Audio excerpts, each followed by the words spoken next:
As you know, he is one of the go-to minds in this space, considered an expert by both the industry and the mainstream media. He's one of the most well-known educators in Bitcoin and the author of the 4 books, including Mastery of Bitcoin, which is considered one of the best technical books available on the market. He's a fellow of the University of Nicosia, where he's taught 8 sessions of the free Bitcoin course, Massively Open Online Courses. He's the co-host of Let's Talk Bitcoin, the longest-running English-speaking podcast in the Bitcoin space. He's testified before the Canadian and Australian Senates on the impacts of regulating Bitcoin. He's a strategist, a visionary, a highly sought-after public speaker, and a board member of the C4 organization that brought us all here today. He invented the Bitcoin diet, which involves discovering Bitcoin, studying it for 18 hours a day, forgetting to eat, losing 26 pounds, and then recovering. It's not a diet that he recommends, but an innovator nonetheless. And he's inspired many in the space. This industry has been changed significantly because of the impact that he's made. And he will inspire many of us. He's inspired many people who are already here to quit their day jobs and pursue full-time work in the Bitcoin industry. So consider yourself warned, and help me welcome Andreas Antonopoulos.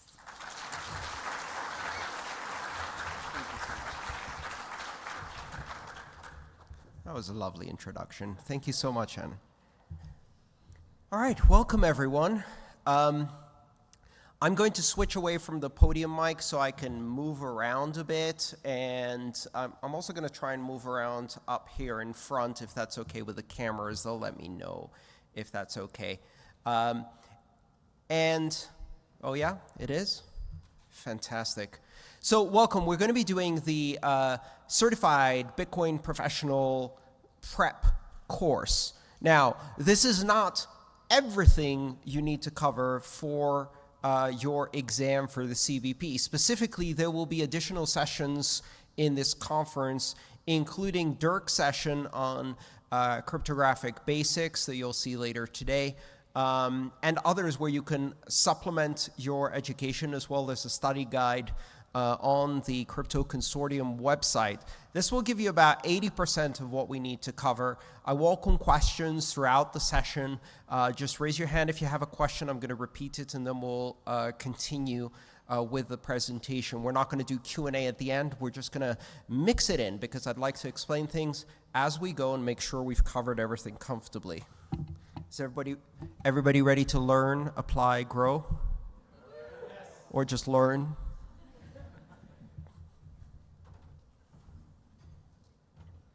So let me switch to this mic, see if it works.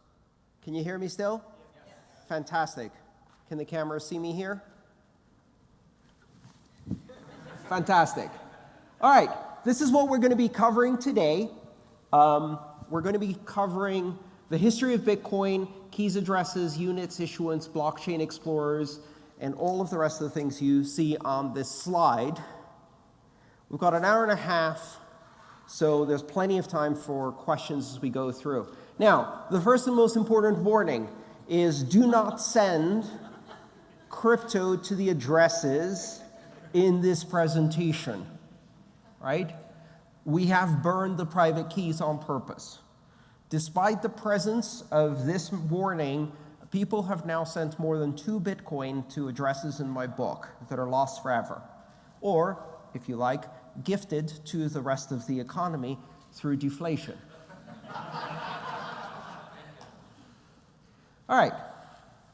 So you probably know the mythology and history of Bitcoin and where this amazing technology and invention came from. It all started in October of 2008 when Satoshi Nakamoto published a white paper on a cypherpunk mailing list. We now know that when Satoshi published this paper, they had already been working on the software. Satoshi wrote the paper after writing the software, once they were convinced that the software would work. But the paper was published first. So an interesting little historical tidbit there. You may notice that when I talk about Satoshi Nakamoto, I refer to Satoshi as they. This is not necessarily a plural noun, they. It's a indeterminate pronoun. So they, because Satoshi could be male, Satoshi could be female, Satoshi could be non-binary, Satoshi could be alien. Satoshi could be a group of people. Satoshi could be the name of a committee or project. We don't know. It does not matter at all. In January, the software was released, and on January 3rd, the first block, the Genesis block, was mined. Interesting fact also, the Genesis block was not mined with the client. It was mined using some other software, manually, effectively mined by a custom script, and is included in every piece of software that uses Bitcoin. There is a copy of the Genesis block and its fingerprint. That is what Bitcoin is. Bitcoin is a blockchain that originates from that Genesis block. 7 days later, Hal Finney, a world-renowned cryptographer who unfortunately passed 2 years ago, joins the network and starts mining. At this point, there are 2 miners on the network. So in terms of decentralization, the Bitcoin network is much more decentralized today. When people say, oh, it's too centralized, there's only a few miners. Well, at first there was 1. That was centralized. Then there was 2. That was a bit less centralized. And actually, if you look at it historically, we're getting more decentralized over time. Almost 10 months later, in October 2009, the first fiat exchange that has been recorded was made on an exchange where $1 bought 1,000 Bitcoin, presumably from a miner. And then almost 5 months later, or 6 months later, Pizza Day. Laszlo Hanyek went out and said, I would like to make a commercial transaction to establish a baseline value for Bitcoin in a commercial realm. And Laszlo Hanyek arranged for someone to buy pizza with Bitcoin. Now, this did not mean that he got Domino's Pizza to accept Bitcoin. No, this is a much simpler transaction. He persuaded someone to use their credit cards to call Domino Pizza and deliver 2 pizzas to Laszlo's house. And in return, Laszlo sent 10,000 Bitcoin. 10,000 Bitcoin for 2 pizzas, which now makes this the most expensive pizzas ever purchased in the history of humanity. Laszlo has some regrets. But without commercial activity like that, we wouldn't have the network we have today. In December of 2010, just about 2 years after first appearing on the scene, Satoshi Nakamoto posts the last message and vanishes. Satoshi Nakamoto has not appeared again since. Several other people have appeared claiming to be Satoshi Nakamoto and failing to provide the most basic and simple evidence of that, which is to sign a message using one of the keys in the first few blocks. What does signing a message using one of the keys in the first few blocks prove? Does it prove that someone is Satoshi Nakamoto? No. It proves that someone has the keys that Satoshi Nakamoto used to mine, which they may have acquired using different means. What it proves is they might be Satoshi Nakamoto. But if they don't sign a message with one of the keys in the Genesis block, what does that prove? It proves they aren't Satoshi Nakamoto, because Occam's razor. The simple answer is probably correct. Now, the word Bitcoin means many different things, and therefore some of the confusion that arises in this space comes from vocabulary. Bitcoin is a network, Bitcoin is a blockchain, Bitcoin is a currency, Bitcoin is a system, Bitcoin is an invention, Bitcoin is a white paper, Bitcoin isn't a company, Bitcoin isn't a trademark, Bitcoin isn't an organization. Bitcoin is a disorganization, a very powerful disorganization. If you see it with a capital B, usually or sometimes, that means the network, the system itself, a decentralized peer-to-peer network that creates consensus without needing a central authority. That is Bitcoin, the system, proper noun, capital B, right? Bitcoin with a lowercase b is a currency. So the money is called Bitcoin with a lowercase b. It's not Bitcoins, right? Because Bitcoin applies for both singular and plural purposes. I have lots of Bitcoin, or I have no Bitcoin. I have 1 Bitcoin. I have 3 Bitcoin. Nowhere do I say Bitcoins. If you spell Bitcoin with a space, B-I-T space, C-O-I-N, welcome to this space. Please don't write an article for your newspaper yet. It's too obvious that you just joined. Blockchain. Blockchain is one component of the technology infrastructure of Bitcoin, the system. One component, not the most important component, not the most revolutionary component. In fact, that technology pre-existed. In fact, most of the technologies used in Bitcoin pre-existed. Hashes, hash trees, cryptography, public key cryptography, digital signatures, proof of work. All of these things existed before Bitcoin. The invention is to take all of these things together and leverage proof of work as a mechanism for consensus that allows us to control a blockchain in a decentralized manner when no one has ultimate control over it. Can you build a consensus algorithm different than proof of work? Yes. Can you build a blockchain that is not decentralized and doesn't use proof of work? Yes. Blockchain is not the most interesting technology in Bitcoin, and this is often misunderstood. Blockchain is like the transmission in your car. Very important, absolutely necessary to keep moving, but no one said, oh, finally, with the invention of the internal combustion engine in the automobile, we now have the ability to build transmission-based vehicles. Nobody said, I like cars, but I'm more interested in the technology behind cars, transmissions. In the blockchain space, a lot of people make the statement, well, Bitcoin's interesting, but means I haven't understood it yet. Bitcoin's interesting, but I'm more interested in the technology behind Bitcoin, blockchains. These newfangled automobiles are interesting, but I'm more interested in the revolutionary technology behind automobiles, pneumatic inflatable tires. If we could combine pneumatic inflatable tires with the steady traditional propulsion mechanism of horses, we could really do something interesting. We're going to go for the rest of this course based on some fundamental user stories.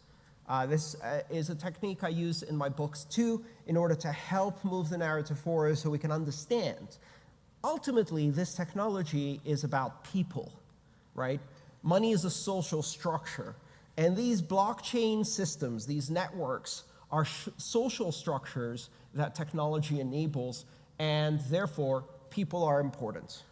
In this particular case, we're going to use 3 people, Alice, Bob, and Catalina. Alice lives in Europe. She's new to Bitcoin.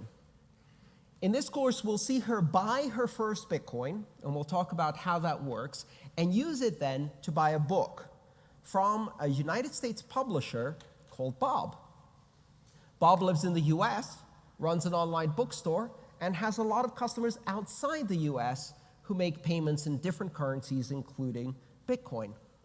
Catalina is an Argentinian web developer with clients all around the world, and one of her clients is Bob.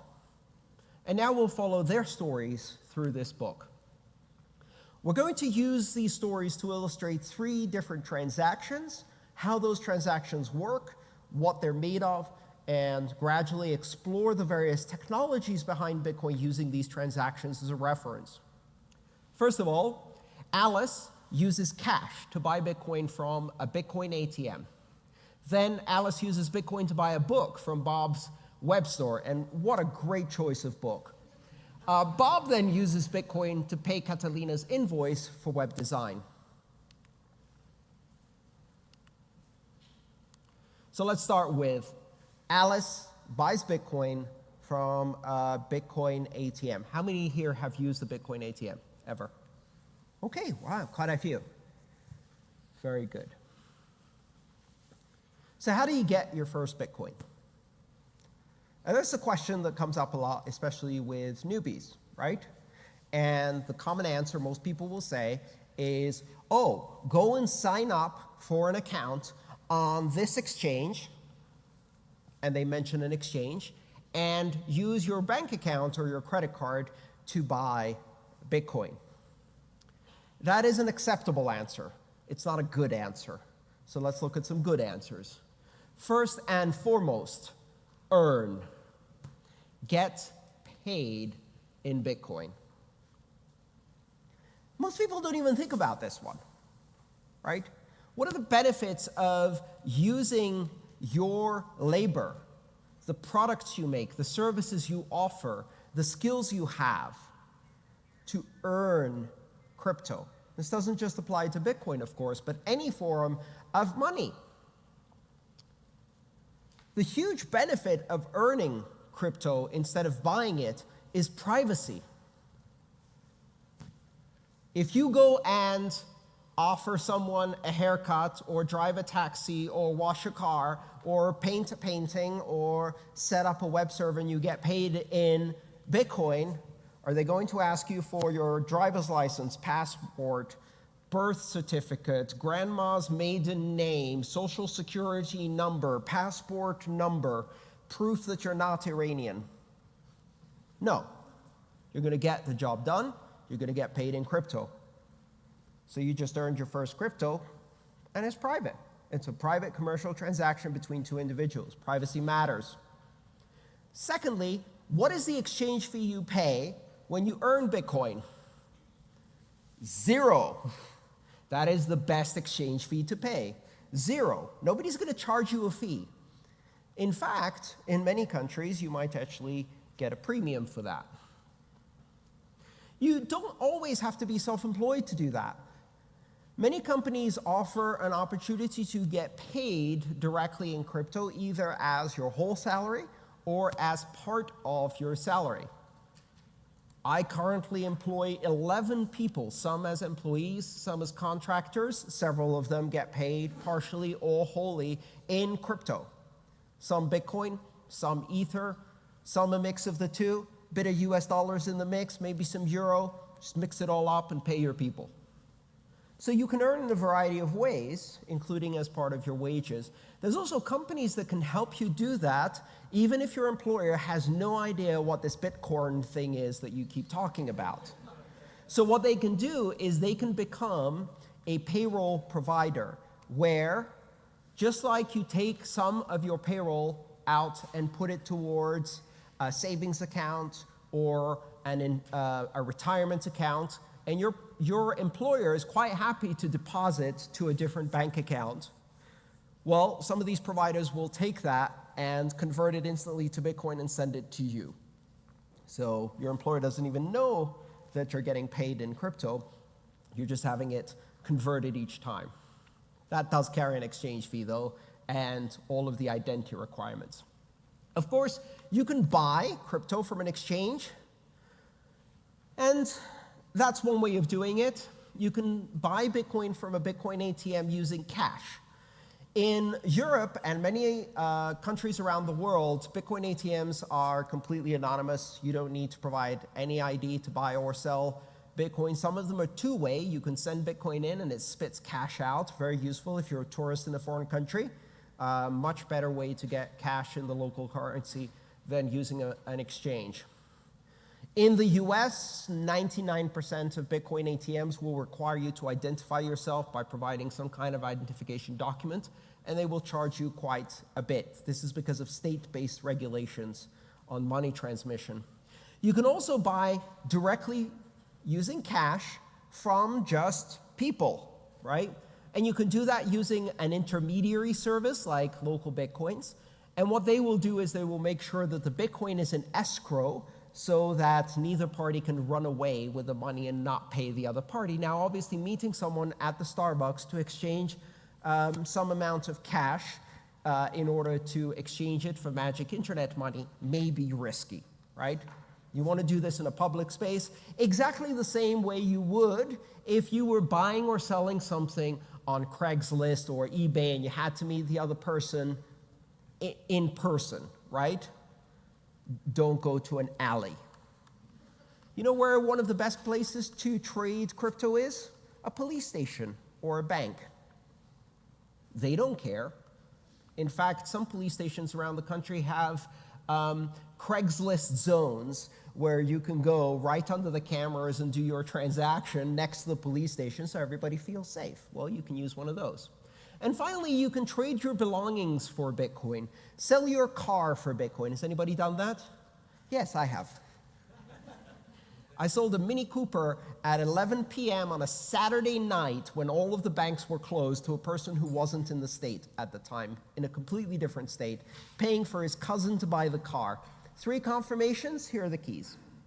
That was enough for me. Sell your house for Bitcoin. All right. So what Alice is going to do is she's going to use one of these techniques to get Bitcoin, and the preferred technique she's going to use is a Bitcoin ATM. Now, reminder, Alice is in Europe, right? So she's going to use euro. And she's going to put 80 euro in cash, let's say 4 20 euro bills, and feed them into this little machine over there. You see it has a little slot that's for feeding in the cash. And then she's going to receive from the Bitcoin ATM 0.026845 Bitcoin. When I did these slides, that was the exchange rate. We'll talk about that in just a second. Everybody clear so far? Okay, quick note, because I noticed some of you are trying to take notes or take pictures of the slides. The slides are available at bit.ly/ all lowercase, AMA, CBP, prep. AMA, CBP, prep. They're publicly viewable. You can go to that link, download them, they're Google Slides. And by the way, CC by SA, Creative Commons, Attribution, Share Alike. As long as you link back to the originals, you can do whatever you want with these. You can publish them, you can sell them, you can create webinars, you can do whatever you want. Everybody clear on that? Everybody got that? bit.ly/AMA CBP prep. All right, so this is the Bitcoin vending machine. On the left-hand side, you see 4 pictures of 20 euro bills, which I'm pretty sure is illegal in lots of countries to take photos of money and put them on a slide, but there you go. And those are not real money, but Alice is using real money, and she feeds that real money into the ATM, and the ATM spits out Bitcoin. How does it spit out Bitcoin? On the right-hand side, you see that little transparent partition? In there is an LED light and a camera, and that is the mechanism that this ATM uses to read a QR code off of Alice's smartphone, right?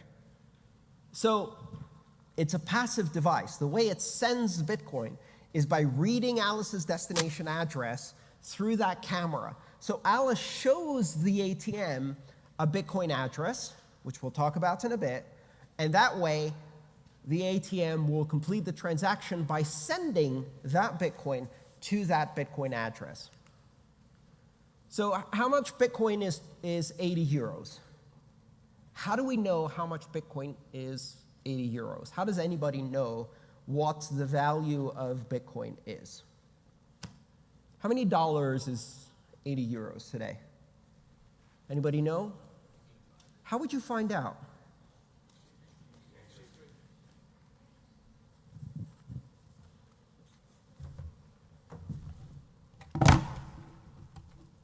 You look at an exchange rate. Okay, Google, what is 80 euros in Bitcoin?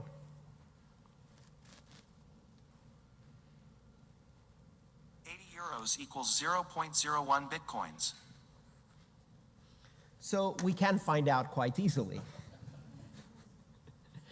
It's not magic technology. How does Google know? An exchange, a marketplace. So Bitcoin doesn't really have a price.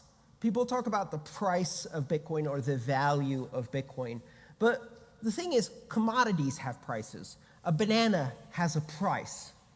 A Bitcoin doesn't have a price. It has an exchange rate because it is money. Money doesn't have a price. Money has an exchange rate, right? You don't say how much does a euro cost, right? You say what is the exchange rate between a euro and a dollar. Here's one site that can help us find out that information, bitcoinaverage.com. There's many sites like this. You could go to a specific exchange and ask that exchange what the current price is. Here you can see Kraken, Bitstamp, GDAX, which is Coinbase, Bitfinex, and they're all advertising a price or exchange rate for Bitcoin. Do you notice something about this? Are the prices or exchange rates different? Which one's correct? All of them. Very good. There is no one price. The price is something that is determined in real time on different markets based on the activities of buyers and sellers of cryptocurrency who are trading it in real time. So what does bitcoinaverage.com do? It's right there in the name. It takes all of those numbers and it calculates a rolling weighted average. Weighted by what? Volume weighted. What does volume weighted mean? Well, if somebody trades 1 Bitcoin on Coinbase for a certain price, and somebody else trades 100 Bitcoin on Bitstamp for another price, which price matters more? The 100 Bitcoin, right? The volume matters. You shouldn't be able to change the average of an entire market with a small volume. So volume weighted means that each one of the averages is multiplied by the volume of transactions or trades that is happening on each exchange to arrive at a global average of price. Lots of different sites do this. CoinMarketCap, CoinCap.io, Bitcoin Average, and of course the exchanges have a pretty good view of what's happening in your area or country in that market. There may be significant discrepancies between regions. In some countries, people will find that Bitcoin is more expensive. I have this question come up often. People will say to me, why is Bitcoin 20% more expensive in India?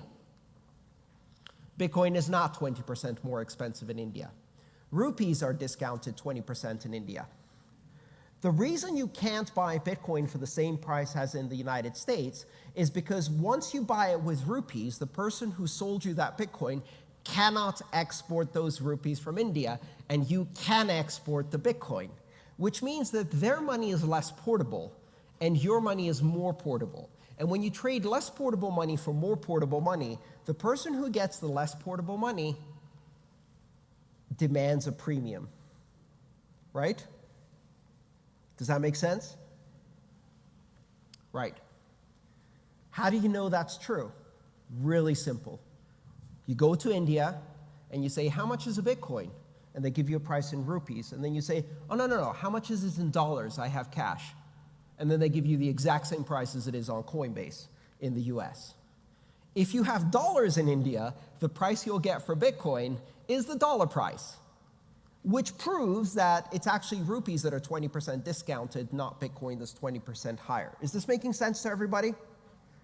And you can do that experiment with different values or systems. You could buy Bitcoin with gold in India, and trust me, they'd give you a really good price for that. So this is how price discovery happens. Have you all heard the expression price discovery? Not so many. Okay, why do we use the term price discovery? Price discovery is used as a term in economics because of the assumption that everything that has some kind of value, right, has a price or exchange rate, which is not set by markets, but it is discovered by markets. So markets are a mechanism for finding out what the real value of something is. How much is a banana worth to you, right? If you create a market for bananas, the market will discover, on average, how much a banana is worth in whatever thing you're trading it for.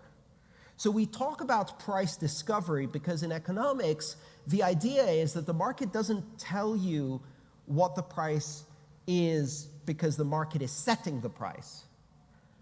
The market is trying to figure out, to discover what the actual value of this thing is. And the way markets do that is by looking at market movements. Has anybody seen this chart before? This is called an order book chart. Now what this chart shows here is right at the middle is the price at which the most recent trade happened, right there. I don't have a laser pointer, so I'm going to use my shadow puppet system. At 3,745 US dollars, a trade happened here where some of the people who were selling and some of the people who were buying in green met each other and were happy to do a trade. The line you see going up to the right in red is all of the orders of people who are trying to sell Bitcoin and the price they want to sell that Bitcoin at. So somewhere here, you see that little spike? At about $3,780, someone is willing to sell 30 Bitcoin. So someone has put an order on this exchange, and they're like, I will sell you 30 Bitcoin for 3,780. Who's going to buy that? Well, now, yes, in retrospect. On that day, in that market, right, nobody was willing to buy that. How do you know?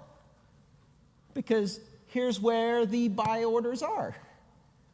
Someone else is going, well, at 3,710, I'm willing to buy. Who's going to sell me? No one. Right? So there's a difference of opinion. This difference of opinion is called a spread. Right? It's the spread between what is known as the bid price and the ask price. If I'm selling Bitcoin, I'm asking. So my order is called an ask order. And if you're buying Bitcoin, you're bidding to buy Bitcoin, and your order is called a bid. This is how stock markets work. This is how bond markets work. This is how commodities markets work. If you want to buy pork belly, you say, I'm willing to buy 10 tons of pork belly at $30, and somebody else says, I would sell it to you, but I want, $32. As the market moves around, people change their orders and change their prices until they meet a buyer. So the current price of any commodity in an open market is the average of the prices that people actually agreed and traded on over the past period of time. So if lots of orders got fulfilled at a specific price, that's what's going to show up there. So this is the mid-market price for the last trading period. And they might do that average over a matter of minutes, seconds, or whatever, depending on volume. Everybody clear? Any questions so far? All right. So now we know how everybody knows the exchange rate at this moment. The ATM is internet connected. In order to fulfill Alice's trade, the ATM is going to go on the internet and use some price provider. It might be a site like bitcoinaverage.com that takes the price from lots of exchanges and averages it, or it might be a specific exchange price for the country in which the ATM is operated, which would make sense because that exchange most likely represents the local market's price discovery vis-a-vis the local market's currency. Whatever it is, 80 euros at 1 Bitcoin being 3,000 euros means that Alice receives 0.0 blah, blah, blah, blah, blah. Yeah? So how does Alice receive the Bitcoin? We talked about this earlier. There's a little camera in there that's looking to take a photo of a Bitcoin address. Now, at this point, if you're new to this space, all of this is very, very confusing because there's a lot of terminology you've probably heard. You've heard the term key, and you've heard the term address. And then you've probably heard some adjectives like private, public, and those are usually combined with those two other words, private key, public address, Bitcoin address, public Bitcoin address. What are these things, right? Public key cryptography is the basis for all of these things, but it's very, very confusing at first. It's a rather esoteric area of math. So what we're going to do is use an analogy, okay? Think of a series of lockers. They're in a public space. Maybe this is a bus station or a train station or the main square in your city. And lining the walls are all of these lock boxes. And these lock boxes are pin coded, right? So there's a little pin code keypad on the front.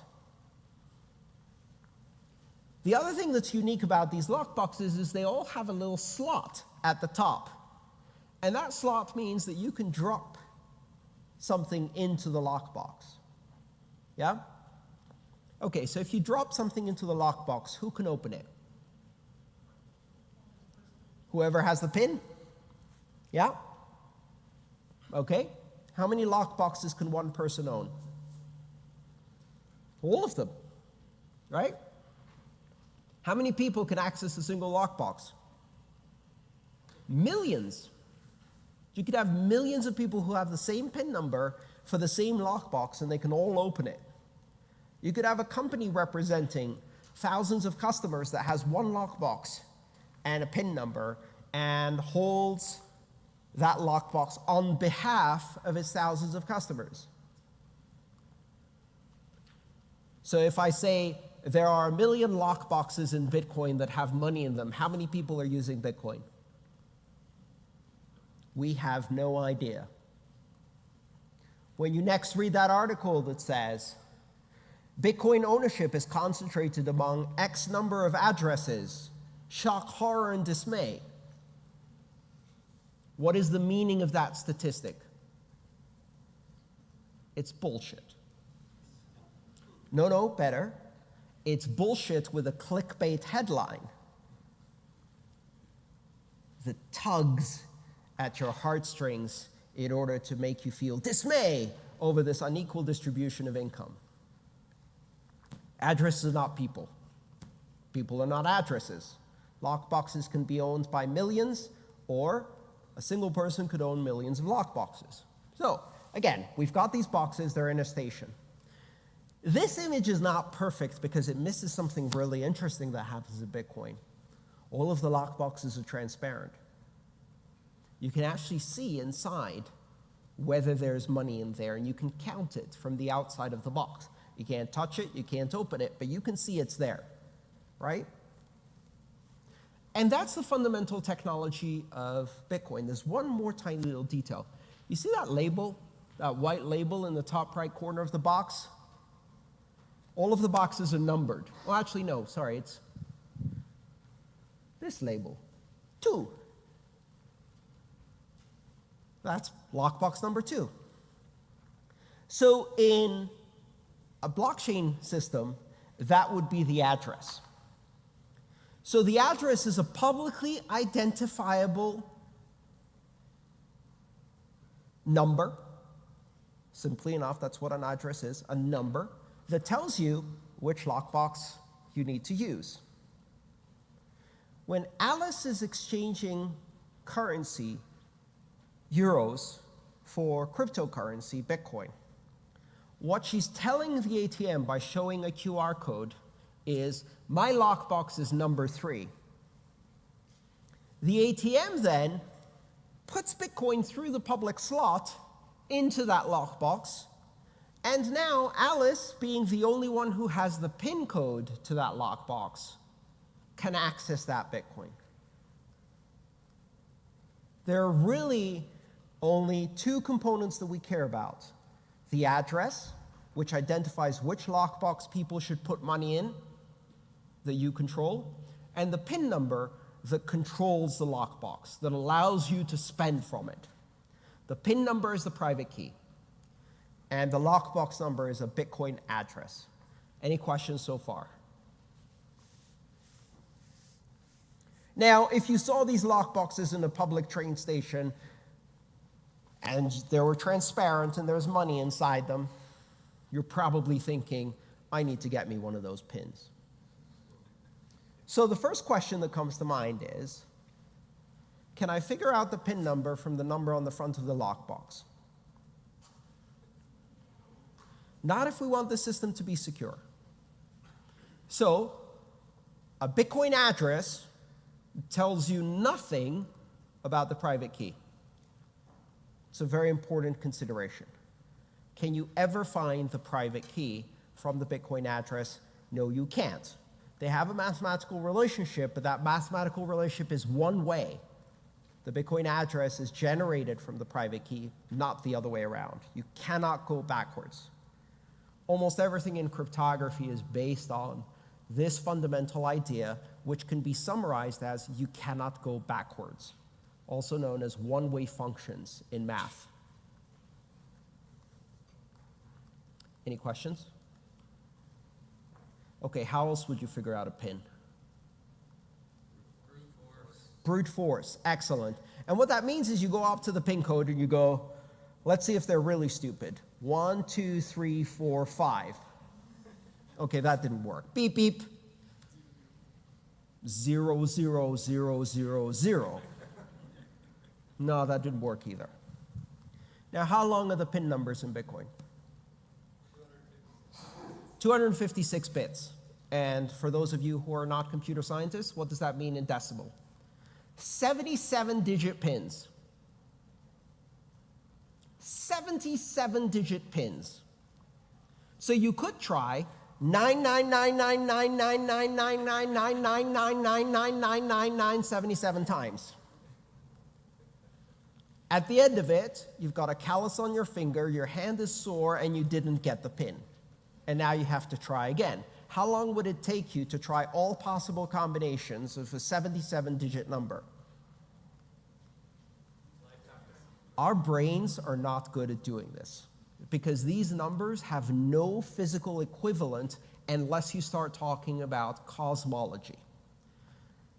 10 to the power of 77, or a number with 77 digits, is the same number as the number of atoms in the entire visible universe. Every star you see, every piece of matter on Earth, in our sun, in our solar system, in the galaxy, in all the galaxies, in the entire universe, and you count the tiniest bit of matter, which is an atom, and you can fit that in a 77-digit number. So how long would it take? Forever. All right, so practically speaking, we talked about a Bitcoin address being a number, and that number identifies Alice's lockbox in the giant set of lockboxes out there. Now, what did I say at the beginning of this presentation? Don't send money to this. This is a real Bitcoin address. You can scan that QR code. Please don't send money to it. This is a form of a Bitcoin address. It starts with a 3. We'll talk about that a bit later. And it follows a series of letters. Now, I said previously that a Bitcoin address is a number. And now you see this and it looks like gibberish text. Why? The reason is that it is a number that is not convenient to encode in decimal. So how big would this number be if I wrote it out in decimal, meaning 0 to 9, digits 0, 1, 2, 3, 4, 5, 6, 7, 8, 9. Using just those digits, how long would this number be? 77 characters long. Instead, it's 36 characters long. Why? Because if you also use letters, you can write things in a more compact way. And this system of letters and numbers is called base 58. It's called base 58 because it is a 58 hexadecimal system. That's not a real word. It means it's a system where each digit in the number is represented by one of 58 characters, not 10. So it's not decimal. It's not hexadecimal, as you may have heard of hexadecimal. Hexadecimal uses 16 characters to represent numbers, not 10 as in decimal, right? And base 58 uses 58 characters. Why 58? 26 lowercase plus 26 lowercase would be 52, plus 10 numeric digits would be 62. There's 4 missing. The reason there's 4 missing is because certain characters will actually cause problems. For example, a lowercase l and an uppercase O are often mistaken for 0 and 1 respectively. So in using a 58 base system and removing those characters that may be ambiguously or easily confused, it makes it easier for humans to read this and transcribe it accurately. You never need to read it and type it out. I've been in Bitcoin since 2012. I can count maybe 2 or 3 times that I've had to type out a Bitcoin address on a keyboard very, very carefully, because we use QR codes to do the same thing. A QR code is simply a barcode, and if you scan that barcode, what does it contain? This, just this. Sometimes it has a little prefix, Bitcoin, colon, and then that, just to help the system identify what it is. Any questions so far? Does everybody hate computer scientists for inventing base 58 and not explaining it in high school? Okay, very good. It's a bit confusing, but trust me, this is a number. It's just written with different digits than 0 through 9, so that it's more compact. So, Alice shows the code to the ATM. The ATM photographs the QR code, extracts the data within the QR code, which you can do with any QR code reader, doesn't have to be Bitcoin specific, and in return receives a Bitcoin address, which is in the QR code. If you use your camera on your phone, not a Bitcoin wallet, just your camera, just the camera app. On Androids, it's called Lens, and it reads barcodes. I think on iPhone, it's just automatically, you just tap on the barcode. And then, get a shadow out of the way. Then you go and you scan this. Very good. And I have Bitcoin colon 37 blah, blah, blah, blah, blah. It's just a barcode. There's nothing magical about this. This is what I'm trying to demonstrate. There's nothing magical about the barcode. The barcode is just a way of writing that Bitcoin address in a way that a computer can read it very, very easily. One of the nice things about barcode technology is that there's more information in those dots than is needed to encode that, so that even if some of them are missing or smudged or the ink has faded, the cameras can actually still read the underlying information. They can reconstruct it from the rest of the dots, which is useful, right? Because otherwise it doesn't scan. All right, so the Bitcoin ATM then sends Alice Bitcoin. What do we mean when we say sends Alice Bitcoin? Well, it doesn't send, and it doesn't send to Alice, and it doesn't send Bitcoin. So that sentence is completely wrong, as we'll see now. We use that as people to communicate the action that makes sense to us. The ATM sent Alice some Bitcoin, only the ATM didn't send it, because Bitcoin doesn't move. Bitcoin is always on the Bitcoin network. It's not in my pocket. It's not in my phone. It's not on the wallet. It's on the blockchain, always.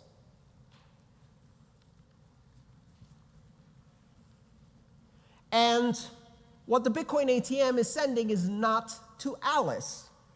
It's sending to 37 LRVHJJDHDEERQ. Does the Bitcoin ATM know that that belongs to Alice? Does it have to belong to Alice? I want you to think carefully about this right now. Let's say I wanted to buy a t-shirt, and there's a store that accepts Bitcoin. I go on the store with my phone. I say, buy this t-shirt, put it in the cart, check out, pay with Bitcoin, great. What does the store show me? A Bitcoin address, right? All right, so I walk up to an ATM, I show the Bitcoin address, I put cash in, and I just paid for the t-shirt. I'm not even sending the Bitcoin to me. Does the Bitcoin ATM know any different? Right? My cousin in Bogota needs some cash to buy a motorbike. They text me their Bitcoin address. I put it in a QR code. I go to the ATM. I show the Bitcoin address. I put cash in. I sent money to my cousin in Bogota. Does the Bitcoin ATM know any different? The address doesn't have to belong to that person. Yeah? An artist is playing on stage. On their guitar, they have a QR code. I'm in the audience. I take a photo of the QR code on the guitar. I walk outside of the concert, go to a Bitcoin ATM, show the photo to the Bitcoin ATM, put money in. I just contributed to that artist. So think about this a bit. The Bitcoin ATM is not sending money to Alice. The Bitcoin ATM is constructing a transaction to pay the Bitcoin address that Alice showed, which may or may not belong to Alice. And there's an amount in there, 0.026845 Bitcoin. Actually, that's not true. The Bitcoin ATM is actually sending 2,684,500 Satoshis, because Bitcoin doesn't exist. Nowhere on the Bitcoin network, on the Bitcoin blockchain, in the Bitcoin system, is there such a thing as a unit of a Bitcoin. Everything is Satoshis. What is a Satoshi? A Satoshi is the smallest unit, but it's also the only unit that actually exists. Everything in the system is measured in Satoshi. If I say the Bitcoin ATM sent 0.02 Bitcoin, that is technically incorrect. The Bitcoin ATM divided the amount by 100 million Satoshis to show you that it was 0.02 Bitcoin, but it actually sent 2 million Satoshis. The only unit that exists in the system is the Satoshi. Everything is stored as satoshi. 1 Bitcoin is 100 million satoshi. How many Bitcoin will be mined in the Bitcoin network ever? Anyone? None, because there are no Bitcoin. 21 quadrillion satoshis is the upper limit that will never be reached. The Bitcoin network will mine less than 21 quadrillion satoshis by the end of its operation. Make sense? Because we're mining satoshis, we're sending satoshis, we're receiving satoshis. Now, humans do not think in 8 decimal places. Many humans I know, especially those educated in the public schools of this and other countries, don't operate in 2 decimal places or even 0 decimal places. So for the convenience of humans who don't like trying to do division, we use other units. Now, this is a concordance table, and you can read it from the left and say, 1 Bitcoin is 100 million Satoshi. Yes? Go down to the bottom. 1 Satoshi is 1 Satoshi. 1 Satoshi is 0.000000001 Bitcoin. Understand how to read this? So there's a couple of other units that you may have heard of. Millibit is from the prefix milli, which means 1,000th, and is part of the international metric system used by every civilized country in the world. Never mind. And a bit is 1/1,000,000th of a Bitcoin, or 100 Satoshi. So if you think of a Satoshi as a penny, a bit is $1. Right? Does that make sense? 1.75 bits is 175 Satoshi. And you could do these conversions relatively easily. You just move decimal points around. Now, for many people, it's very difficult to think in long decimal places. So even when I said Alice receives 0.02685 Bitcoin for her 80 euros, you get confused as you're reading that as to how big or small that is related to a Bitcoin. If you think of it instead in terms of 2 million Satoshi, it's much easier to think of that, right? It's 2/100ths of a Bitcoin. Story number 2. Alice buys a book from Bob's store.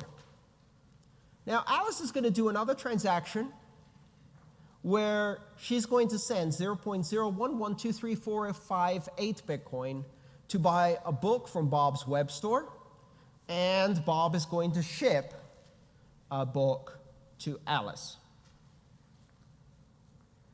There's going to be some exam questions at the end. Pay attention here. I'm just kidding. Now, there is a laptop, and with that laptop, Alice is looking at Bob's web store. And on the store, Bob has a book available for $40 US, and that book then has its price translated to 0.011234558 Bitcoin. How does Bob translate the price? Do you remember from our previous conversation? Anyone? An average, Bitcoin average, or some other exchange or a marketplace has the price discovery. Now, interesting question here. Why is Bob pricing the book in dollars and not Bitcoin? Is it because he's a dirty fiat no coiner?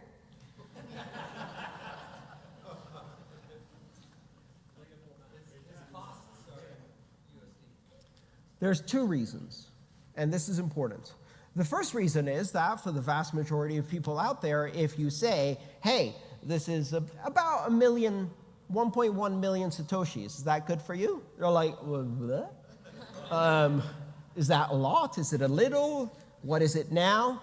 You know how the joke goes where the kid says, Dad, I want 1/10 of a Bitcoin for my allowance.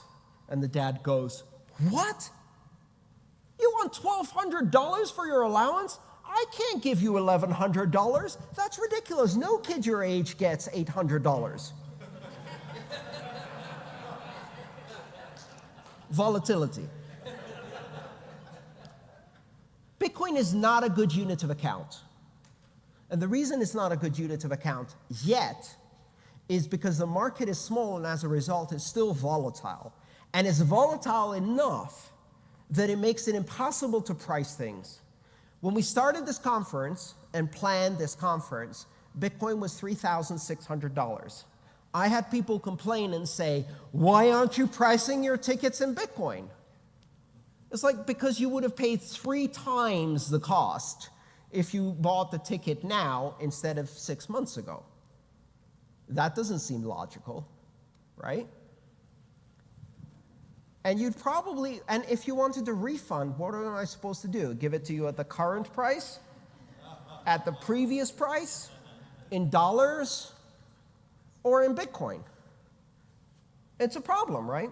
We don't use Bitcoin as units of account. So one reason is volatility, difficulty for consumers understanding the price, because Bitcoin is not good at pricing yet. The other reason, which is equally important, is Bob is running a business in a particular jurisdiction, in this case the United States. Bob has to do accounting. Bob has to pay taxes. How does Bob pay taxes if he doesn't know the price of the things he's buying and selling? Guess what? The IRS does not accept Bitcoin. Right? Yet. Thank you. They accept dollars. The very meaning of the phrase legal tender is that it is accepted for payment of debt to the government. Bitcoin is not legal tender. Now, if I'm Bob and I'm trying to do accounting, it's a lot easier for me to say, I sold the book at $40. $40 today, $40 tomorrow, $40 next week. I'm getting different Bitcoin amounts, but that doesn't matter, because the value of the Bitcoin at the time that I sold the book was $40. That makes my accounting very easy. I do all of my accounting in US dollars. I have to. And I say this not just in terms of Bob. I run a business where I do Bitcoin payments and Bitcoin receivables, and I have to price everything in US dollars, not because I'm a dirty fiat no coiner, but because I have to pay my taxes and report my income to the US government. Right? So that's why the price is in dollars, even though the payment is accepted in Bitcoin and converted in real time at the moment of payment.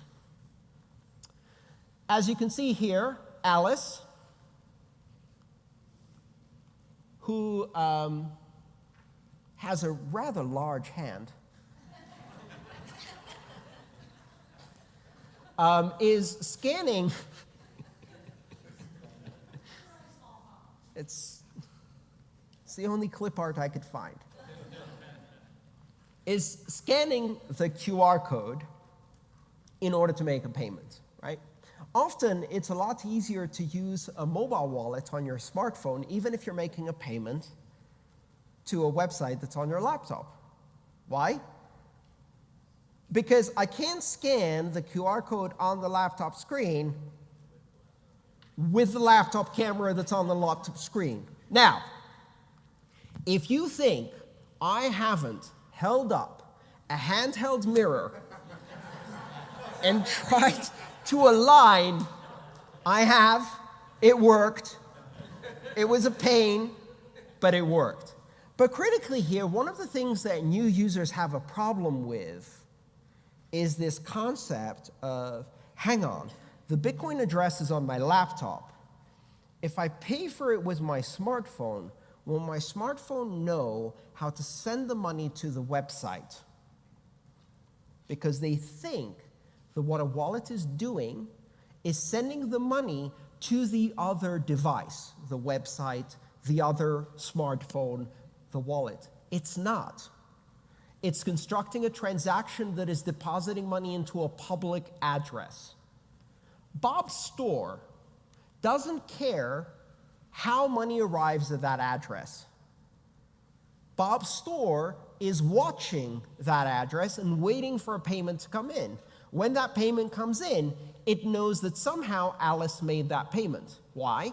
Because it actually produced an address for Alice's cart.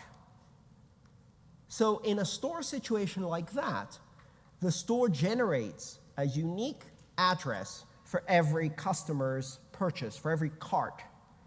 When money comes into any of the addresses that the store is watching, it can see which cart that corresponds to, mark that cart as paid, and then tell Bob to ship. That's how web stores work in the cryptocurrency space.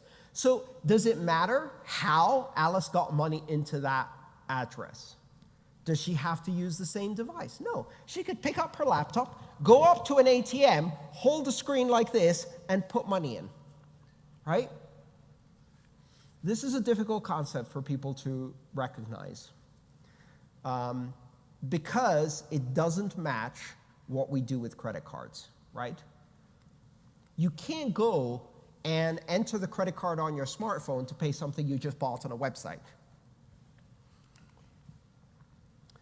So this is what it looks like from Alice's perspective. She scans the QR code. Her wallet shows her that there's a payment of 0.011234458, which is $39.73. Hang on, I thought it was $40.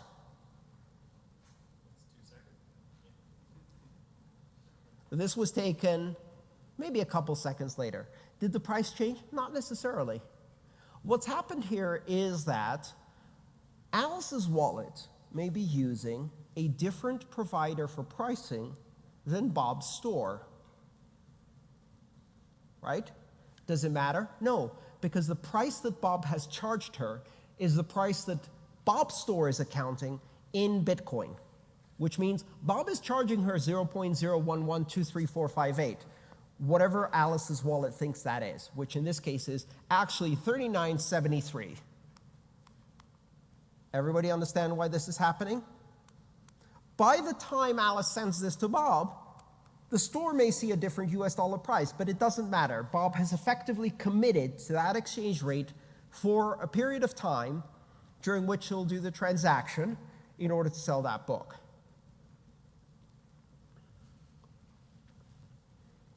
Alice then constructs that transaction. Now, this is a different type of address that Bob's store uses. Do you see that? It starts with BC1QZ3A8. Has anyone seen an address like that? Does anyone know what that kind of address that is? Shout it out. Betch 32. I got you. That was a trick question. Nobody knows how to pronounce Betch 32, so I asked people to shout it out just so we can see what happens. Bech 32. Bish 32. Betch 32 is the name of this kind of address. It is what is known more broadly as a native SegWit address. We'll talk about that in some of the other courses that are going to follow. But suffice it to say, that's just a Bitcoin address. You know that from the BC1Q, that is the prefix to all of these addresses. This does not use a base 58 encoding. It actually uses a 32-character encoding with some very interesting properties for error correction. Doesn't matter. All you need to know, a lot easier to read because it's lowercase, no uppercase characters being used, and it's the new format that most Bitcoin wallets are moving to. And so Alice presses the Send Now button, done. Hang on a second. What's that fee thing? No one told me there would be fees. I was promised a free lunch. We'll talk about that in just a second. So we looked at a transaction previously. You remember? We looked at the transaction that the ATM constructed in order to give Alice her 0.02 Bitcoin, that is about 80 euro.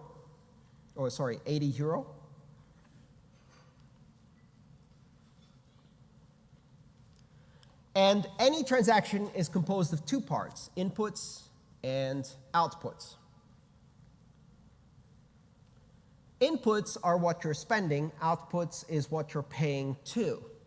So if you look at the transaction from the ATM consumed some inputs and created an output to Alice for 0.026845 Bitcoin. Alice now uses that input to construct an output to Bob for 0.011234458. All good so far? Great. But here's the problem. When you consume Bitcoin in an input of a transaction, it is spent in its entirety. Yes? Someone here says, give me $18. I pull out a 20. How do I give $18 out of a 20? I can't. It's indivisible. I can't take 10% of the bill, tear it off, and give the other person 9/10 of a $20 bill and say, here, this is about $18. No, it's now $0 because you tore the bill, you maniac. The same thing applies to Bitcoin. The input is an indivisible chunk of Bitcoin. When you spend it in a transaction, you spend all of it. Alice gives the entire input. But she needs change, right? So if someone says, pay me $18 and I have a 20, I expect them to give me $2 back. And the change is actually created by Alice's wallet. So Alice's wallet creates a transaction where the input is the chunk of money that the ATM gave her, indivisible, 2 million Satoshis, and the outputs are one output to Bob to pay for the book in the precise amount, and one output back to Alice's wallet, a different address in Alice's wallet called a change address. It's just another address, with the rest.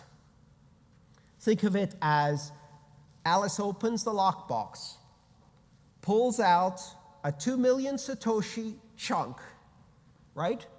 And then has to spend all of it, so she puts $40 worth in Bob's lockbox and the rest of it in her own lockbox as change in a single transaction.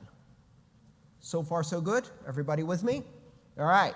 This is the actual transaction on the blockchain. All of these are real transactions. You can go look at them, and I encourage you to do that as homework in order to understand these things better. I'm using a block explorer called blockstream.info, and you can use this bit.ly link, which is case sensitive, meaning the A and the T are capital. Otherwise, you go to a page about a small city in Texas called Alice. Alice, Texas is the all Lord. Don't go there. It's fine. I mean, you can, but capital A, capital T, if you type that in, it's actually going to take you to this Blockchain Explorer page where you can see this transaction. One input, two outputs. So far, so good? So what have we learned? Bitcoin history, keys and addresses, markets, exchanges, pricing, units of account, inputs, outputs, and change, and using block explorers. Now let's talk about some of the more advanced topics in the time that's remaining. So we saw this transaction where Alice pays Bob for the book. That transaction had two outputs. Who among you did the math to try to add it up? Nobody? Good. And if you try to add it up, if you add up 0.011234458 and 0.0155808, the answer is not 0.026845. It's less. There's a chunk of money missing. That chunk of money is 2,962 Satoshis that is missing from this transaction. It's not missing. It's a fee, and it's paid to miners. So, where in a transaction are the fees? Nowhere. The fees are the money left behind on the table to tip the miners. You pay at the restaurant, the waiter brings you change, you put some of it in your pocket, your change address, and you leave some coins on the table and walk away. That's the tip. That's how Bitcoin transactions work. Alice spent her ATM input, spent some of it to Bob, put some of it back in her own wallet as change in her pocket, and left some on the table, 2,962 satoshis, and that money will be collected by the miners as a fee for this transaction. What happens if you don't include a change address?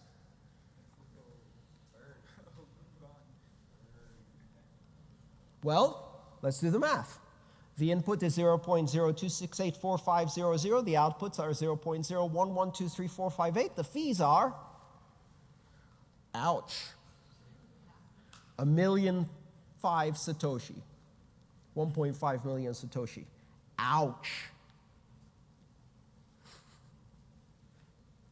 So in today's money, that's maybe about $150 fee on a $40 purchase.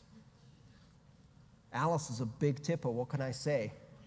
Habits she picked up in Vegas, who knows? Why do we have transaction fees? The answer is really simple. Space for transactions is limited. It's limited by physics, it's limited by technology, but it's also artificially limited by software. We do not want blocks that are enormous, because enormous blocks means costs for everybody processing blocks, which then gets externalized. In economics, there's no such thing as a free lunch. If you're not paying fees, someone's paying fees. You're either paying them in terms of inflation, you're paying them in terms of giving cartel advantage to a monopoly by centralizing access and control, or you could just pay fees. If we have to decide how transaction gets into block and which transactions should and which transactions shouldn't get into a block because we have limited space, there's really only two ways to do that. One is to specify in the software which are good transactions and which are bad transactions, what I euphemistically call a dictatorship of developers. Think about it. If developers get to decide what is a valid transaction that should be prioritized versus which transaction is wasteful or spam or for an irrelevant application that they don't particularly need, we just created a dictatorship of developers. They decide which applications are now allowed on the network simply by controlling that function. There's only one way to correctly price the scarce resource of transaction space or block space in a way that doesn't give anyone control, and that is a market. So fees operate as a market in order to give the freedom of the sender of each transaction to decide for themselves how important this transaction is and how much of a priority it has in their perspective. And in doing so, they have to compete against all of the other people who are trying to get their transaction into the block. And that competition for block space is the market for fee price discovery.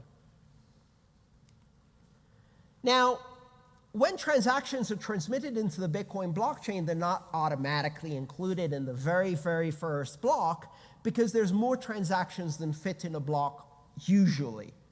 So what they do is they go into a holding space, and this holding space is called the mempool. There is no single mempool. Every system on the Bitcoin network has its own mempool, a picture of what it thinks remains to be confirmed or entered into the blockchain. This is the queue.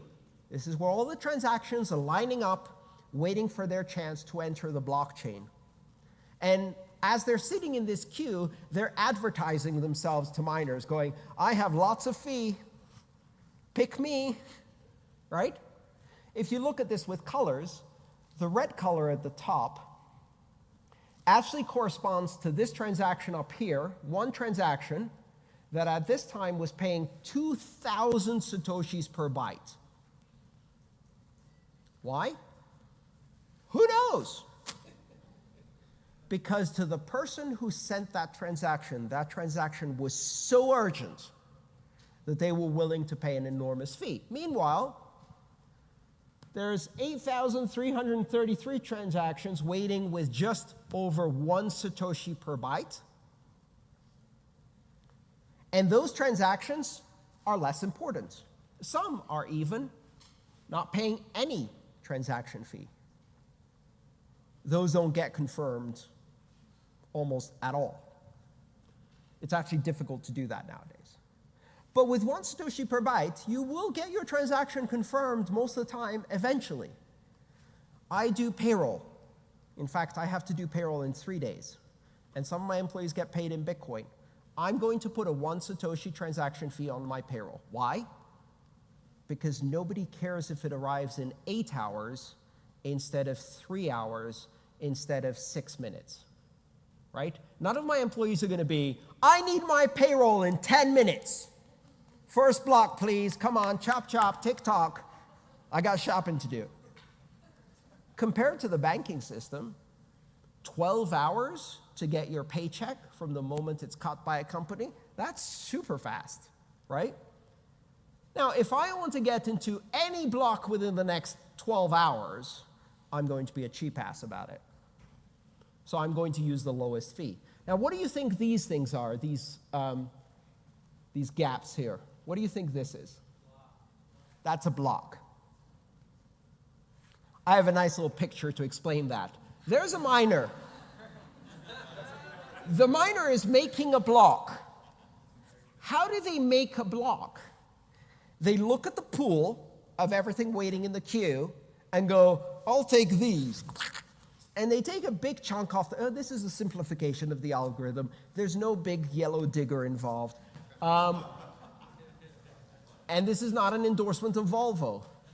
But what the miner is effectively doing is skimming the most highly paying transactions off the top until there's no more space in the block they're trying to make, and they filled it. Why? Because they're trying to maximize their profit. So they take a chunk out. And you see that in the mempool. All of those transactions that drop out of the mempool, the reason they drop out is because they just got confirmed in a block. And now the rest of them are waiting. Now, at some point during the day, when you look at the mempool, you'll see that it gets all the way to the bottom. And that means that all of the transactions that were outstanding, it just goes flat. Great, everybody got in. Sometimes some of those transactions just stay there for days. There's Alice's transaction on the Bitcoin blockchain. It was confirmed at height 560344. You can see that block on the blockchain. What does it mean it was confirmed? It means that the transaction was included in the block. So let's look at that in a bit more detail. Alice creates the transaction somewhere around here. At some point, a block is mined. When that block is mined, and that's block 560344, Alice's transaction is included in that block. 3 minutes later, another block is mined. 20 minutes later, another block is mined. Blocks get mined on average every 10 minutes. On average is one of those tricky English phrases that doesn't mean what you think it means. On average, every 10 minutes does not mean every 10 minutes. Just like the average American family has 2.5 children. Have you seen a half children? And which way would they cut it? Left to right? Top to bottom? Who gets the bottom part? Definitely not a good plan. On average, every 10 minutes means that sometimes it takes 40, sometimes it takes an hour, sometimes it takes 30 seconds. Over weeks, it's almost precisely 10 minutes if you average it all out, because the network is tuned to maintain that heartbeat. But sometimes you wait a long time for your block. Can I get a time check for the end of the session? 22 minutes left? Very good. All right. So now let's look at it in terms of time, right? This was in terms of blocks. This is in terms of time. Alice creates, signs, and transmits a transaction paying Bob's address $40 or that amount in Bitcoin. Bob's wallet that's running on the web store is watching a lot of addresses. Maybe Bob has lots of customers with lots of carts and lots of addresses simultaneously buying products. Presumably, you want Bob to be able to sell more than one product at a time. So Bob's wallet is watching all of these addresses. What does watching mean? It means that Bob's wallet is connected to the Bitcoin network and has told the Bitcoin software that he's running, please tell me if any payments happen to the following list of addresses, right? That's what the software is doing. Now, Bitcoin operates as a broadcast network, which means that when you send a transaction on the Bitcoin network, you shout it. It's called a flood or gossip protocol. So what you do when you're on the Bitcoin network, what Alice's wallet is doing is it's talking to all of the Bitcoin nodes that it has direct connections to, and it's gossiping, it's flooding, it's shouting a transaction. It says, hey, I have a transaction, blah, blah, blah, blah, blah, blah, blah. The other nodes go, oh, good, new transaction. Let's see if it's valid. Yep, that's valid. I'm going to tell everybody I know about it. And they tell all of the nodes they're connected, and each one of those nodes looks at the transaction and goes, huh, let's see if it's valid. Yep, I'm going to tell everyone I know. So they tell everyone they know. And the transaction spreads really, really fast. Within 15 seconds, it spread to the entire Bitcoin network all around the globe. Within 15 seconds, anywhere in the world, Bob's wallet is going to see a notification that says, hey, one of your addresses received a transaction. Or, Bob, you've been paid, with the AOL voice, which you probably remember if you're in your 40s like me. Now, at this point, the transaction is not confirmed. What does that mean? It's not in the blockchain. It's sitting in the queue. It's in the mempool. It's in Bob's mempool. It's in Alice's mempool. It's in the mempool of every single Bitcoin node on the Bitcoin network. And at this point, everybody's waiting to see the next block. This may take some time. Is Bob in a hurry to ship this book? Well, this is the beauty with physical product. It's going to take days or weeks for that book to reach Alice. Bob can wait 10 minutes. So what Bob's wallet is doing is it's waiting until this transaction is confirmed in a block, because it may never be confirmed. If it's not confirmed, Bob didn't get paid. Bob only got paid if the entire transaction is in the blockchain and the entire world knows that Bob got paid. Until that moment, Bob hasn't been paid. There's a transaction out there. Now, for a book, Bob can wait. But what if it's a Starbucks? What if you just bought a cup of coffee? Like, thank you, that will be a large latte? Oh yeah, that's $12? Oh. Okay. Ouch. Here, let me send you a transaction. Thank you so much. It's confirming. We'll wait. Please wait. This gentleman's transaction is confirming. Any second now. Plus or minus 40 minutes. This doesn't work, right? But think about it this way. How often have you bought coffee from a Starbucks and not had to sign or enter your PIN with a credit card? Well, if you haven't signed or entered your PIN, can you reverse that transaction on your credit card? Absolutely you can. You can call the company and go, I didn't buy a coffee. I haven't signed or put my PIN in. I want my money back. And they will give you your $12 back. And Starbucks will be out one coffee and down $12. They don't care. The reason they don't care is because in terms of risk, the number of people who would charge back that coffee versus the delay they would have to wait to make sure they actually got paid or had to wait for someone to sign or put a PIN in, They can serve 3 other customers, and it doesn't matter. The same thing applies with blockchains. If I'm selling you a coffee, I don't care if it's confirmed.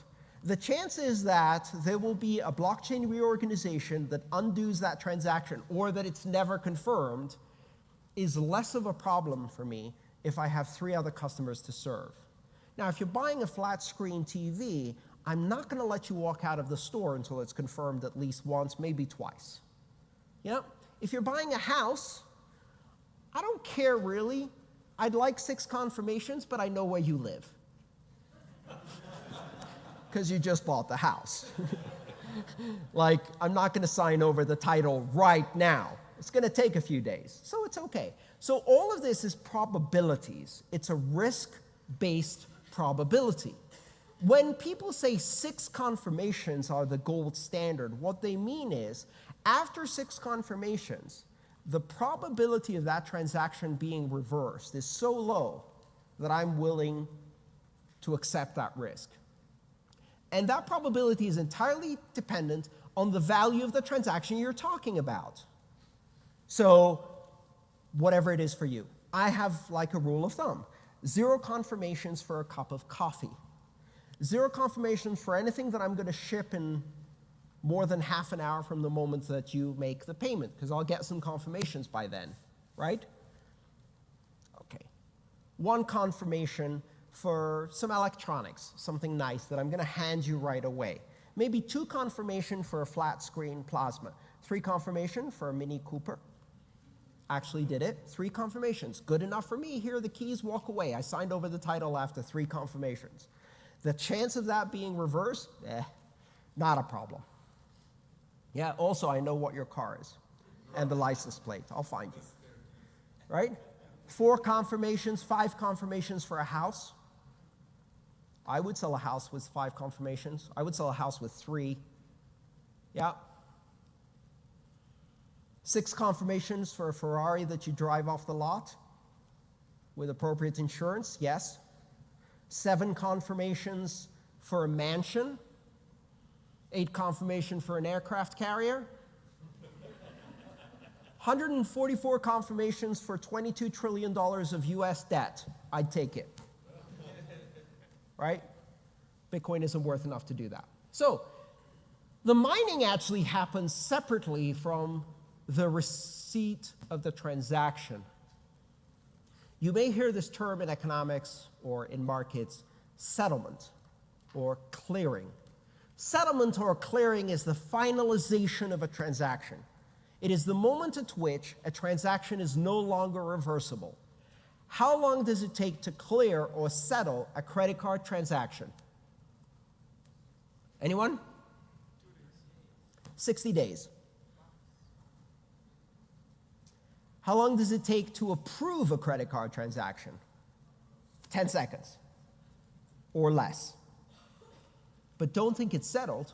If you're a merchant, they can show up 59 days later and go, never happened. Sorry. Right? That's why merchants love crypto. No chargebacks. There is no 60 days. So 10 minutes seems like a long time if you're thinking that retail transactions are instantaneous. They only are if it's cash. If it's a credit card, it's actually not instantaneous at all. The merchant doesn't get paid for at least 30 days.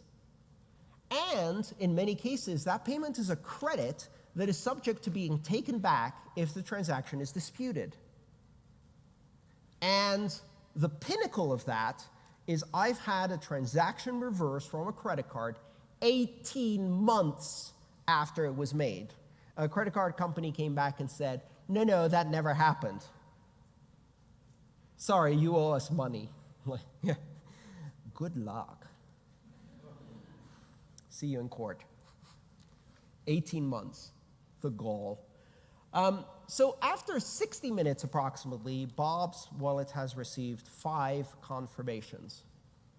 6 confirmations, sorry. 5 more blocks mined on top of the one containing Alice's transaction. Let's go back and look at this. Block 56344 contains Alice's transaction. That means Alice's transaction has now been recorded in a block on the blockchain. How many confirmations is that? Anyone?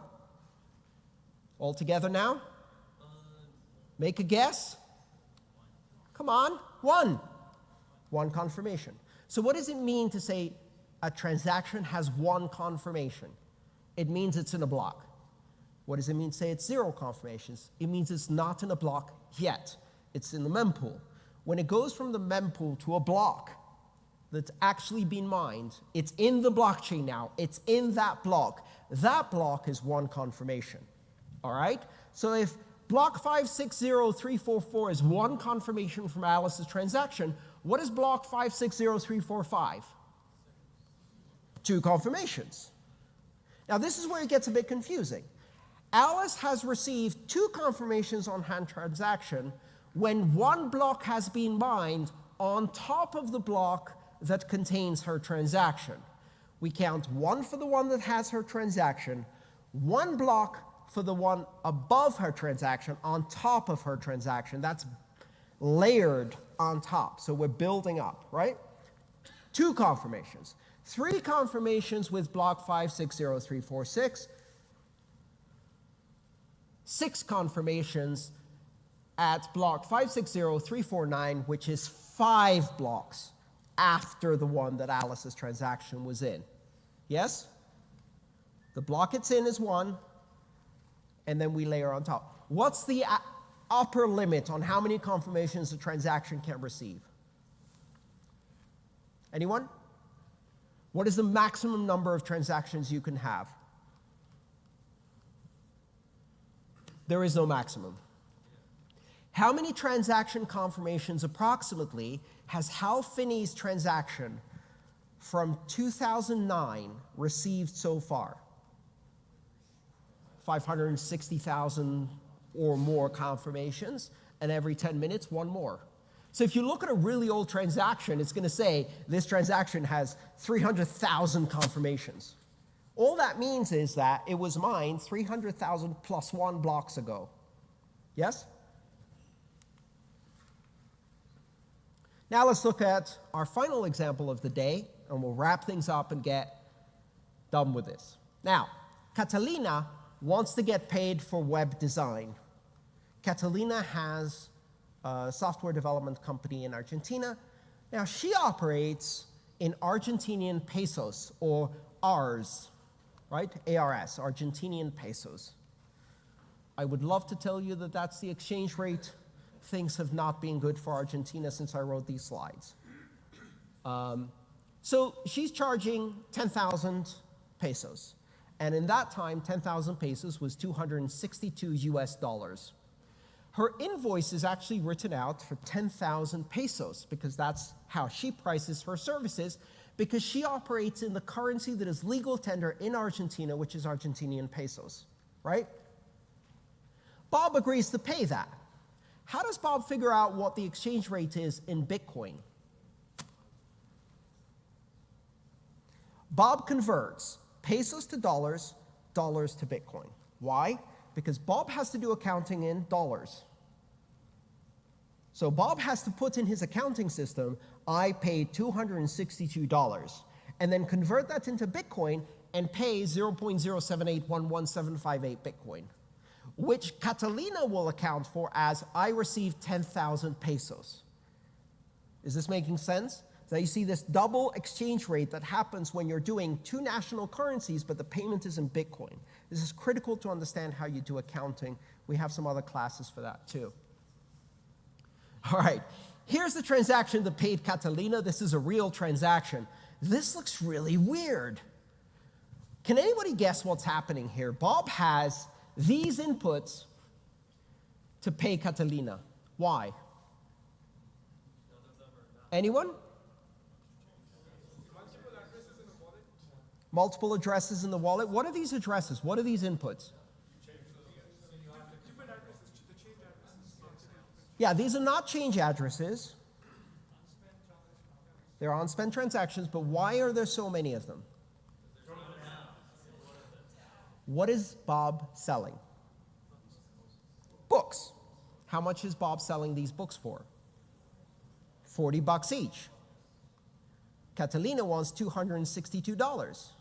Bob has a whole bunch of $40 chunks of Bitcoin that Bob has received as payment for each one of the books in his store. Each one of those payments from each one of those customers created an output that Bob's wallet controls, but that output is unique and indivisible. So Bob's wallet has all of these $40 payments, right? Only they're not $40 payments. They're $39.73 payments. They're $39.82 payments. They're $41.72 payments because the Bitcoin price keeps changing. So while he's selling $40 books, each of the little payments that comes in is slightly different. Bob's wallet needs to take all of these unspent chunks of Bitcoin, which we call UTXO, we'll talk about that in a bit, and aggregate them together to make a payment to Catalina, right? Have you ever been in a convenience store where the person in front of you goes, "How much is that bottle, please?" $2. "Oh, okay." 10 cents, 20 cents, 30 cents, 10 cents. That's what Bob's wallet is doing, right? He has a bunch of loose change. Now, this loose change could be millions of dollars per payment, but each payment is unique and indivisible. Each output can only be spent in its entirety. There's two ways Bob could make this payment. They might have the exact amount in a UTXO and pay that to Catalina. Done. Easy. Unlikely to happen, doesn't consider fees, all kinds of complication. Most likely, Bob has a slightly larger amount, pays that, gets change, pays the fees. So 2 outputs, 1 input. But in many cases, Bob's wallet actually doesn't have a big enough UTXO. So what it has to do is aggregate several inputs, pay the amount that Catalina needs, pay change back to himself, and guess what? Fees. Fees are in there too. Do the math, you can figure out how much Bob paid in fees. This is what this transaction actually looks like on the blockchain. Again, it's a real transaction. I sat there for 2 days making $40 payments as the price of Bitcoin changed to a store that doesn't exist in order to make this slide. You're welcome. And that's the real transaction. We're going to wrap up by explaining the blockchain now that we have a much broader picture of all of these components. It starts with what's known as the Genesis block. We count that as block 0 because we're programmers and we're annoying in that way. We count from 0. So block 0 is the Genesis block. Block 1 is the next block in the sequence, and it points back to block 0 as its so-called parent. The parent block is the block that came before. The child block is the block that came after. Every block has a parent, right? Which is the block it was mined on top of as a child. And inside each block, there is a reference to the parent block. This creates an unbroken chain. If you take the block that just got mined while I was talking, and you look inside at its parent, and you follow that back 1 block, and then you look at its parent, and you follow that back 1 block, and you keep doing that, 580,000 blocks later, you're going to arrive at the Genesis block in an unbroken continuous chain all the way back to January 3rd, 2009. Each of these references is in the block header, and the block also contains transactions. I'm going to run a bit late, but not too much. Now, if you were to go and try and change one of these transactions here, what would happen is you'd be modifying the data in this block. If you modify the data in this block, the block hash changes, which means that the next block is now not pointing correctly, which means that you'd have to change the next block as well, its child, because it no longer has a correct reference. But once you change that block to update its parent, its block hash changes, which means you need to change its child to update it, which would change its block hash, effectively forcing you to remine all of the blocks from that moment on, right? This is how we achieve immutability in Bitcoin. Every block contains transactions. Those transactions are summarized in a hash. That hash is referenced by the child block so that you can't actually change it. And that reference is then reflected in its child, and its child, and its child, and its child in an unbroken chain. So a chain goes two ways. It goes back all the way to the genesis block, but the ripple effect of a hash change is carried forward to all subsequent blocks, invalidating them, which is why you can't change the past. Each block also has an amount of Bitcoin in it. This is called the block subsidy, or the issuance, the reward for mining. Miners earn Bitcoin. Where do those Bitcoin come from? New Bitcoin, because each block contains new Bitcoin. In the beginning, 50 Bitcoin per block. After 4 years, that dropped to 25. Then it dropped to 12.5, which is the current block subsidy for Bitcoin, 12.5 Bitcoin. In 2020, it's going to drop to 6.25 Bitcoin, then 3 1/8, then 1.7 something, and it will keep going down until it's 1 satoshi and then 0, creating this asymptotic, geometrically decreasing supply, which is probably the most famous characteristic of Bitcoin, as in there will never be 21 million Bitcoin.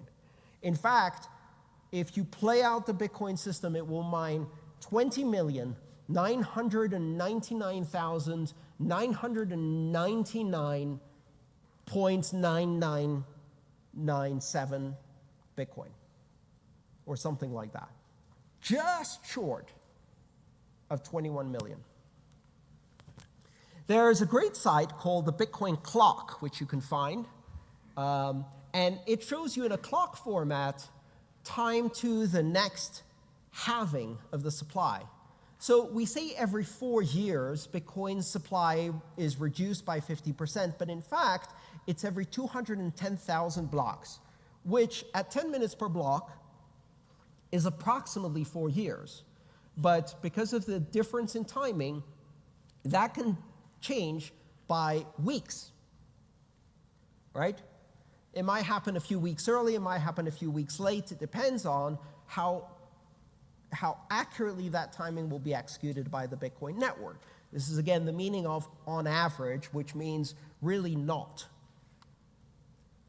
most of the time.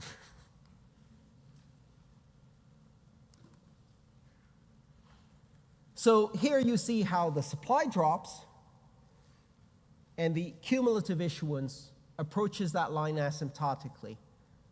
Almost all of the Bitcoin will be mined by the year 2030, and then we're talking about very, very small amounts per block thereafter, asymptotically decreasing to 0 issuance by the year 2141.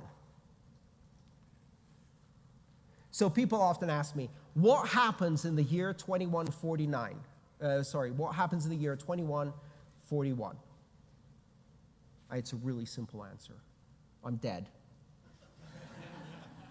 We're all dead. It's okay, deal with it.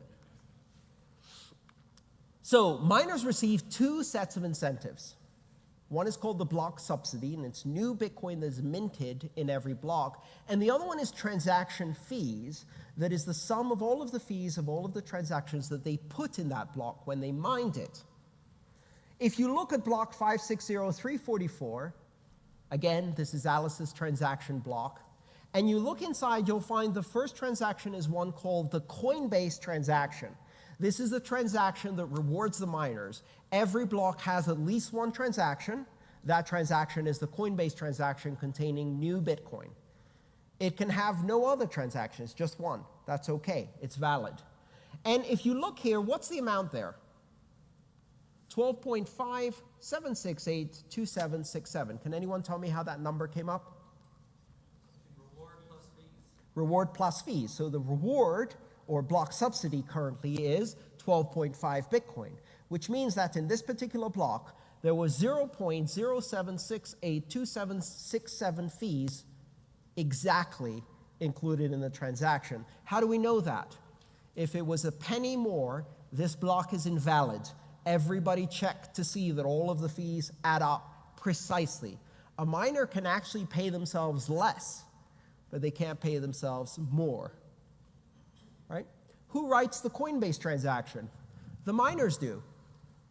So when a miner is constructing a block, this is how it works. Their mining software goes, let's create the first transaction in this block. I generously give myself 12.5 Bitcoin. No, wait, we got some fees. 12.576272285, signed me. Now, that's a great transaction to write. And if you're a miner and you put that in your block, does that mean anybody cares that you put that in your block? No, because this block hasn't been mined yet. Now imagine thousands of miners around the world, each writing their own check. They're all writing, to me, because I'm awesome, 12.7567. And they may have different amounts, different fees, because they've included different transactions from their different mempools. And none of those blocks is real until one of them is.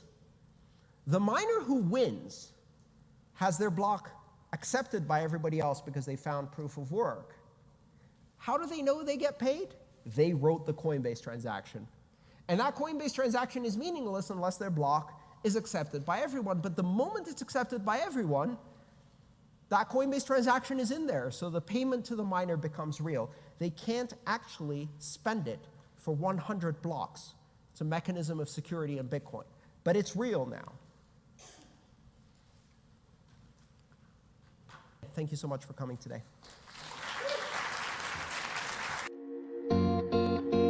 If you enjoyed this video, please subscribe, like, and share.